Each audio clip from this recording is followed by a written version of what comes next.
There are multiple ways to join a Zoom meeting. You can join a meeting through an email or calendar invite, an instant messaging invite, from a web browser, from the Zoom desktop and mobile application, from a landline or mobile phone. You can also join a test meeting to familiarize yourself with using Zoom, or join a meeting without an account.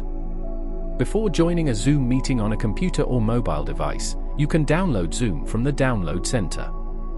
Otherwise, you will be prompted to download and install Zoom when you click a Join link.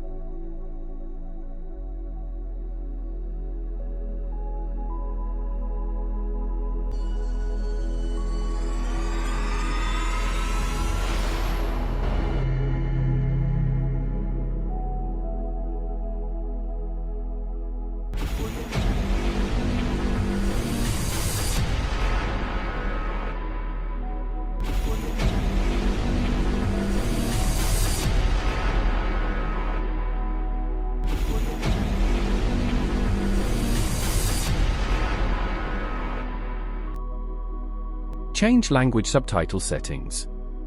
While watching a video, click on the Settings gear icon in the bottom right corner. Go to Subtitles CC. Select the option for Auto Translate. If it's turned on, it may be translating the subtitles into your default language. Make sure to select the original language of the video instead. There are multiple ways to join a Zoom meeting. You can join a meeting through an email or calendar invite, an instant messaging invite, from a web browser, from the Zoom desktop and mobile application, from a landline or mobile phone. You can also join a test meeting to familiarize yourself with using Zoom, or join a meeting without an account. Before joining a Zoom meeting on a computer or mobile device, you can download Zoom from the Download Center. Otherwise, you will be prompted to download and install Zoom when you click a Join link.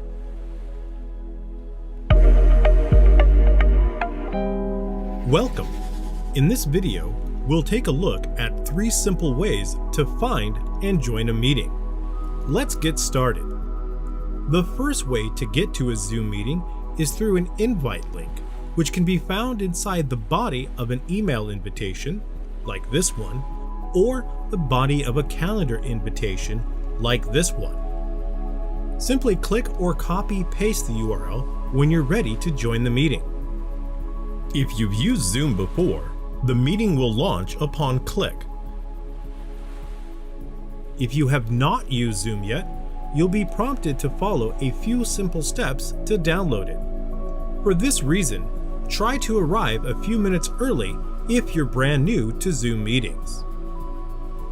If the host has set up a waiting room, you'll see a message, "Waiting for host to start this meeting." While you wait, you'll have the opportunity to test your audio, video, and other settings. Once ready, the meeting's host will let you in. Note that you may be prompted to enable or choose audio or video devices before you enter. That's it, you've joined the meeting. The second way to join a Zoom meeting is through the Zoom desktop or mobile app. From your desktop, click the word Join in your homepage or just below a scheduled meeting in your Meetings tab, like this one. Unless you've integrated your calendar, here in the Zoom desktop application, you'll only see meetings that you have personally scheduled. Similarly, from your Zoom mobile app's meetings menu, tap the name of the meeting and then the Join button. You're all set to enter the meeting once the host is ready to get started. The final way to join a Zoom meeting is by directly inputting a meeting ID or personal link name. From the Zoom.us homepage, click the Join a Meeting button in the upper right-hand corner. Choose Join by Meeting ID and then input the number. From your Zoom desktop or mobile application's homepage, click the Join button. Input the meeting ID or personal link name, or even choose from a drop-down menu of recently used meeting ID numbers. A meeting ID is a unique 10 or 11-digit number associated with all meetings, scheduled and instant, that can be revisited. This includes your personal meeting room, and standalone and recurring events alike. The number can be found within the body of the invitation or event or in your web portal. A personal link name is a feature available to users on business accounts and higher. It is an alias or alternative name given to your personal meeting ID. If available to you, your personal link name can be found and customized in your Zoom web portal from the profile page. Thanks for watching and meet happy!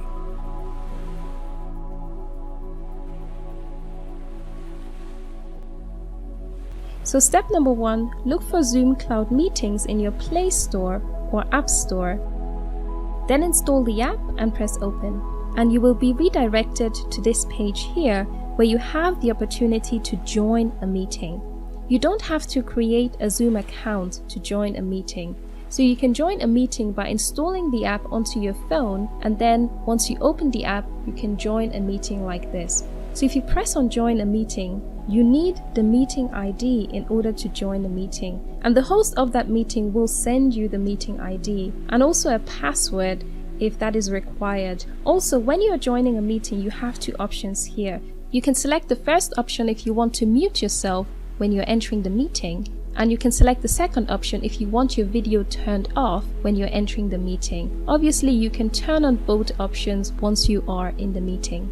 And then you click on join meeting to join the meeting. So it's that simple really. If you're enjoying this video so far, please like it so that it can be shared with more people and help out with the YouTube algorithm. Thank you.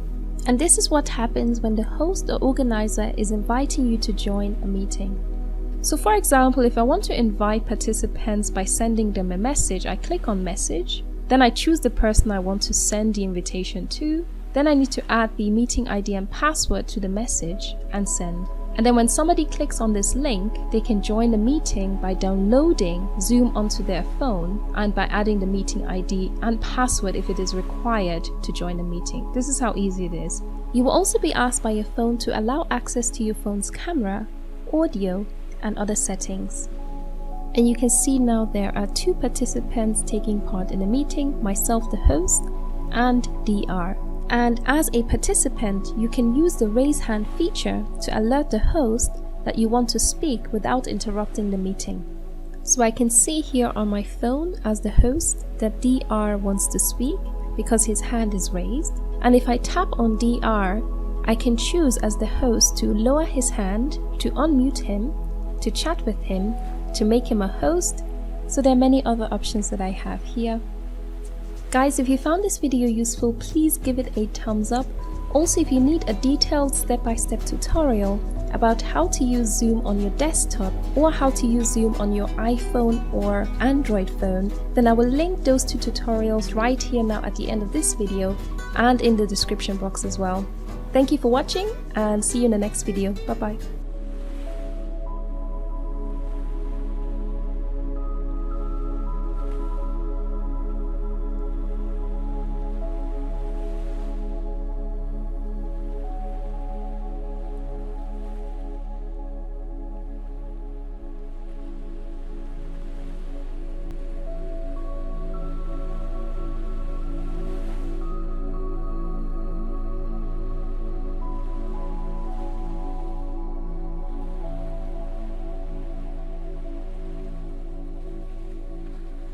"34 African heads of state and government along with scores of ministers and international partners came together in Dakar to mobilize investment and move forward plans to harness Africa's immense agricultural potential.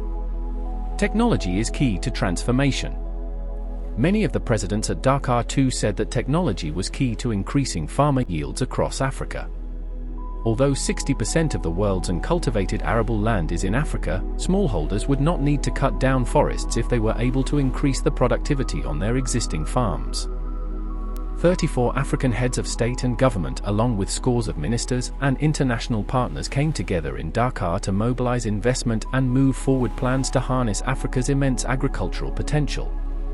Technology is key to transformation. Many of the presidents at Dakar too said that technology was key to increasing farmer yields across Africa. Although 60% of the world's uncultivated arable land is in Africa, smallholders would not need to cut down forests if they were able to increase the productivity on their existing farms.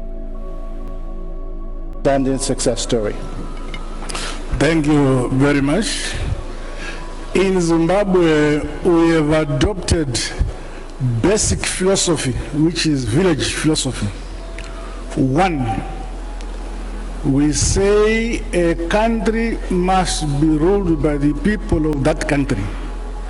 2, a country must be developed by the people of that country. 3, a country must eat what it kills. That is village wisdom. Now, in Zimbabwe, we have problems of food insecurity, and we said, how much food do we want per year to feed our country? We know we need about 2 million metric tons of grain. So we say, because there is climate change, how many hectares of land can we put under irrigation to produce the 2 million plus metric tons to feed the nation? And we determine how much yield does a hectare have. Once you've done that, you now know how many hectares you must put under irrigation to achieve the amount of grain you want to feed your nation in spite of climate change. That we have done, and we are now food secure. Secondly, we have been importing our wheat from Ukraine, our fertilizer from Russia. Now that side is problematic. So we decided to say we need about 240,000 metric tons of wheat. So how many hectares do we want under irrigation to grow wheat? And we calculated and put that number of hectares under wheat. We are now wheat sufficient. And we believe that next season we should be able to export wheat. We got the fertilizer which we are getting from Russia. We decided to find out what makes fertilizer. We discovered that because of the colonial mentality, we thought fertilizer was produced elsewhere. We have the materials in the country, and 3-4 months ago we've begun producing our own fertilizer. Fourth, it is necessary that we harvest water. So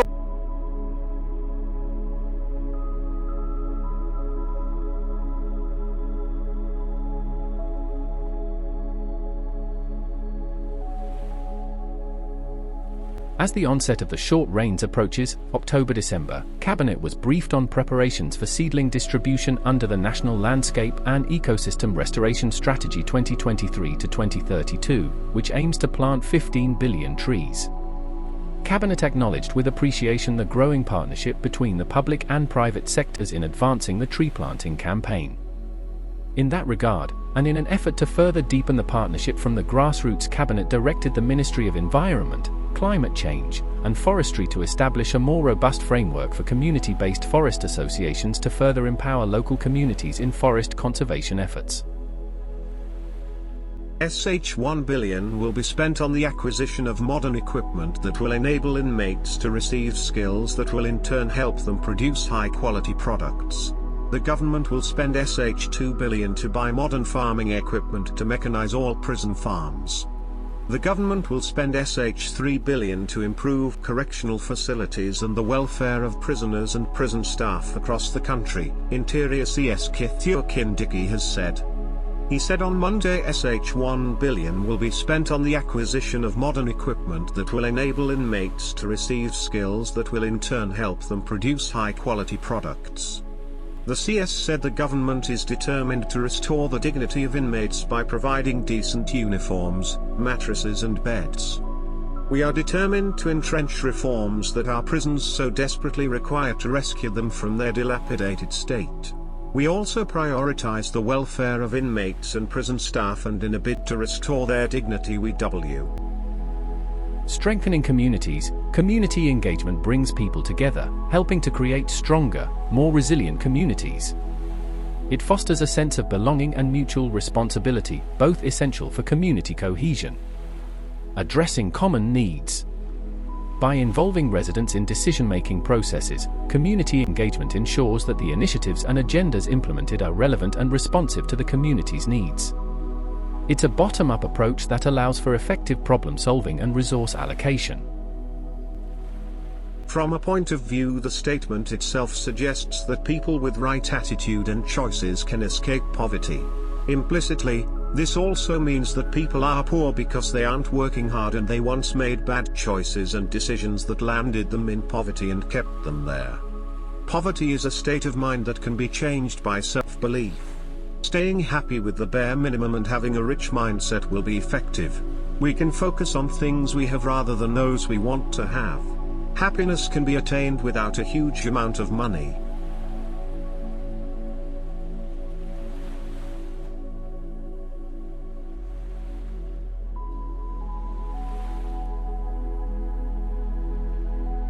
The study results showed that majority of the respondents, 80% and 82%, felt that leadership and ethics affects governance. Has a greater effect on the governance in the counties, while 20% felt that leadership has a small effect on the governance in the county. The study found out that majority of both ethics, 68%, and political alienation, 78%, affects governance. The study concludes that training, ethics, attitude, political alienation, and leadership affects governance. Thus, the study recommends that there is need for county and national government to provide training to staff and establish mechanisms that can promote attitude, ethics, and leadership.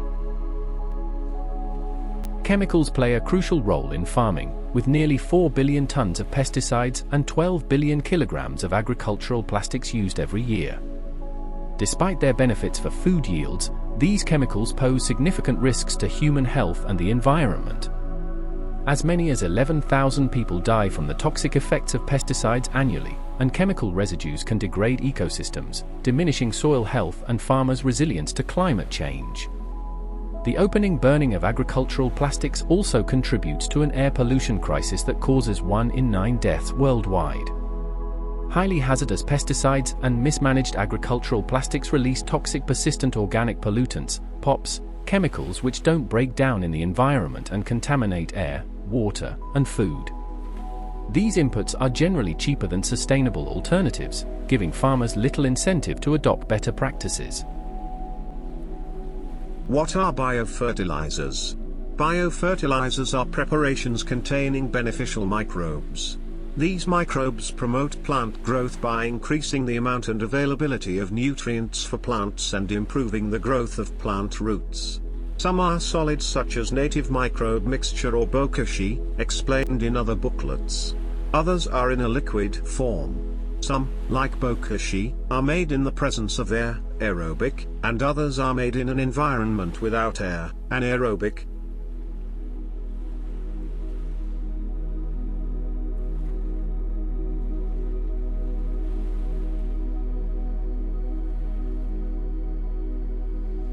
What is training and development in human resources management? Training and development in human resource management, HRM, refers to a system of educating employees within a company. It includes various tools, instructions, and activities designed to improve employee performance. It's an opportunity for employees to increase their knowledge and upgrade their skills.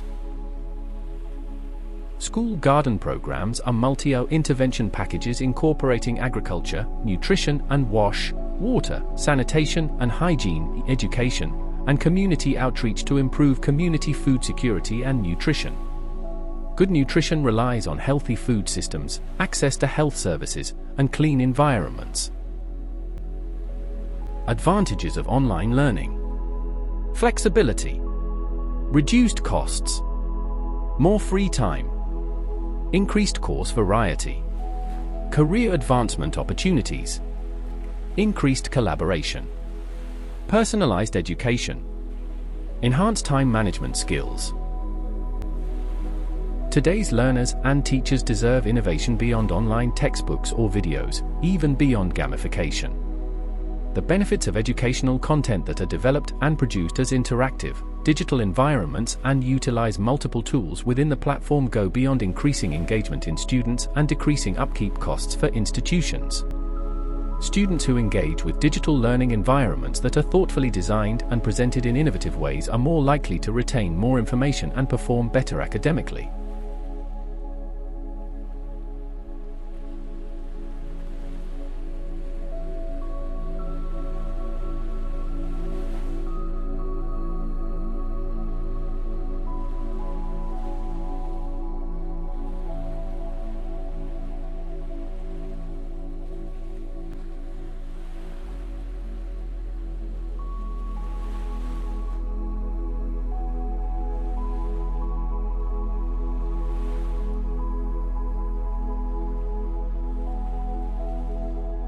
Any emerging market country seeking to jumpstart its digital content ecosystem not only has to ensure coordinated action among the three sets of stakeholders, but also has to align these actions both with the state of development of the ecosystem and the sustainability model supported by the local economy.